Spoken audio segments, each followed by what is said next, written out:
Télétravail, chômage partiel, visioconférence et masque en entreprise, le monde du travail change directement sous nos yeux, suspendus au sursaut de la crise sanitaire et économique. Après le choc des confinements, faut-il réinventer le travail? Faut-il changer de modèle? À quand la sortie de crise et un retour à la vie normale?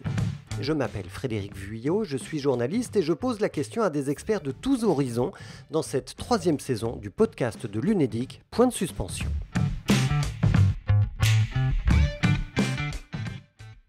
Aujourd'hui, nous parlons de cette mobilisation massive pour l'emploi face à la hausse du chômage en France, avec parfois des formes d'intervention innovantes, comme le fait l'association COJOB, qui considère qu'il ne faut surtout pas rester seul quand on cherche du travail. Bonjour Lucie Delmotte. Bonjour et merci de l'accueil. Vous êtes la directrice de l'association COJOB, ce qui vient de Collectif Jobbers. Comment votre association permet-elle aux chercheurs d'emploi d'affronter différemment cette période difficile et surtout de l'affronter positivement ? Alors nous, notre idée, qui est novatrice et qui a maintenant 6 ans, a été mise en place par 2 personnes qui étaient déjà en recherche d'emploi. Donc ce qui est assez atypique, c'est que c'est une association qui a été créée en 2014 par des chercheurs d'emploi et pour des chercheurs d'emploi. L'idée de l'association, c'était de créer donc un collectif et de redonner du cadre à des chercheurs d'emploi qui peut être parfois un petit peu trop isolés et qui peut perdre confiance en leurs compétences. L'idée de l'association, c'était en effet de créer des dynamiques de groupe et donc de la recherche d'emploi collective, qui est quelque chose qui ne se faisait pas à l'époque et sur une durée assez longue de 4 semaines.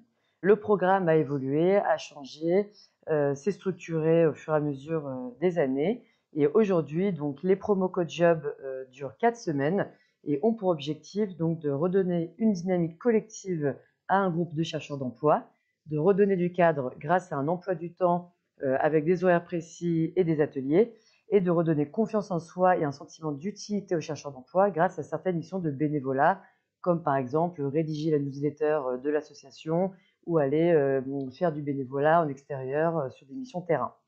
Alors sur le papier, ça marche.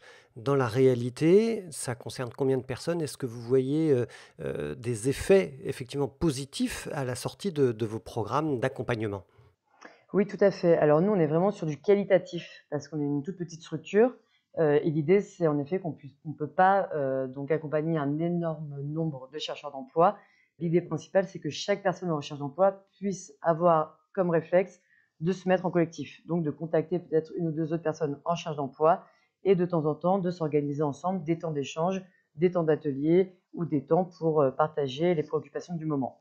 Nous, nos résultats, aujourd'hui, on a un taux de retour à l'emploi de 80% dans les 3 mois qui sont post-promo. Donc, c'est un très bon taux. Les promos sont constitués d'une dizaine, enfin, entre 10 et 15 chercheurs d'emploi.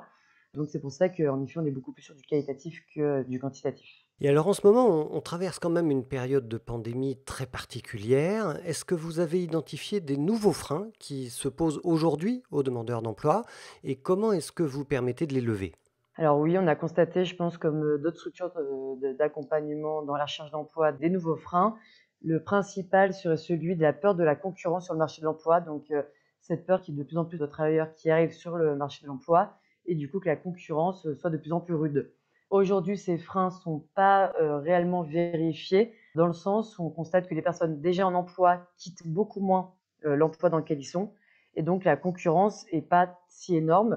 Nous, on a beaucoup de personnes qui retrouvent des emplois dans beaucoup de secteurs, à savoir dans le juridique, dans la communication, dans le marketing, même certains dans le secteur culturel, dans des postes plutôt de levée de fonds.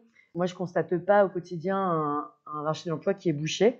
Après, ce qui nous permet, nous, de lever les freins, c'est beaucoup les témoignages et les échanges d'expérience. Quand on a un jobber de la promo, par exemple, de novembre, qui a retrouvé un emploi en décembre ou en janvier et qui vient témoigner dans la promo de février, on va avoir tout de suite quelque chose qui va redonner de l'espoir à la promo actuelle. Donc nous, c'est comme ça qu'on essaie de lever ces freins-là. Après, les freins qui étaient déjà propres à la recherche d'emploi, comme l'isolement et la perte de confiance, on voit qu'ils s'augmentent. Donc en fait, c'est des freins qui vont être de plus en plus importants. L'isolement, principalement par le fait que nous, CodeJob, ont proposé des promos en présentiel.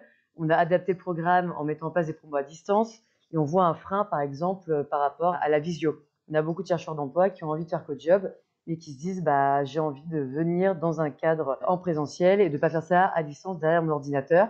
Et du coup, ça peut être un frein, par exemple, à la recherche d'emploi collectif ou à la recherche d'emploi qui va accentuer l'isolement et la perte de confiance. Et donc là, la solution, c'est un petit peu la même chose. Les personnes qui ont peur des promos en visio, moi, je leur donne les coordonnées d'un ancien jobber qui accepte de témoigner pour qu'il y ait un échange sur le fait que les promos à distance, ça marche complètement, que ça redonne un boost, une confiance en soi, et on se rend vraiment compte que ça fonctionne. Donc ça, c'est un réel plus. Vous organisez cette prise de parole au titre du témoignage des anciens cojobbers? Oui, tout à fait. C'est organisé donc parfois sous forme de micro-podcast amateurs. Soit ils interviennent dans le cadre d'une promo le premier jour, ou s'il y a un besoin en plus au cours de la promo. Alors, qu'est-ce qui vous distingue, vous, chez Cojob, de ce que fait déjà Pôle emploi, de ce que fait l'APEC, de ce que font les missions locales pour les jeunes? Qu'est-ce qui vous en distingue ou quelle complémentarité existe-t-il avec ces institutions? Alors nous, c'est vrai qu'on a le même objectif, je pense, comme toute structure qui accompagne les chercheurs d'emploi, à savoir faire sortir les chercheurs d'emploi d'isolement, les faire reprendre confiance en eux et les outiller pour qu'ils retrouvent rapidement un emploi qui leur plaise. Nous, on est de toute façon en collaboration avec Pôle emploi et avec l'APEC. On a quand même 2 conseillers APEC qui interviennent dans les promos dans le cadre d'ateliers professionnalisants. La grosse différence, je pense, et l'atout principal de CodeJob, c'est le collectif.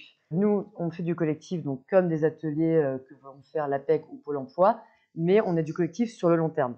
Donc la durée de 4 semaines, je pense que ça ancre réellement la dynamique de groupe, la solidarité, la bienveillance les uns envers les autres, et ça crée sur la longévité, je dirais, une dynamique de groupe qui est positive et qui est remotivant. Je pense que ça, c'est une méthode peut-être différente de ce qui existe déjà dans les différentes structures de recherche d'emploi et qui fait tout principal de nos structures. Est-ce que vous avez dû réorganiser ou repositionner Cojob dans la période de pandémie actuelle et comment est-ce que vous vous projetez sur l'année 2021 par exemple? Oui, nous, tout à fait. On a dû réorganiser notre travail et s'adapter bien sûr aux besoins actuels, qui est du coup de mettre en place des promos à distance, alors qu'avant c'était en présentiel. C'était un vrai test parce qu'on ne savait pas si la dynamique de groupe allait prendre à distance et on se rend compte qu'en fait ça marche super bien. En plus, l'atout principal, c'est que nous aujourd'hui on est à Paris et à Nantes et que les promos à distance permettent à tous les chercheurs d'emploi de France de pouvoir y participer. Donc ça ouvre le champ des possibles considérablement. Après, ce qu'on a dû constater et qui était peut-être plus difficile à mettre en place, c'était motiver les intervenants pour faire les ateliers à distance, alors qu'il y avait des freins dus parfois à l'âge ou à l'impression qu'on n'était pas compétent pour faire ce type d'atelier à distance. Et donc, en fait, faire un peu de pédagogie à ce niveau-là. Eh bien, merci beaucoup Lucie Delmotte pour votre témoignage.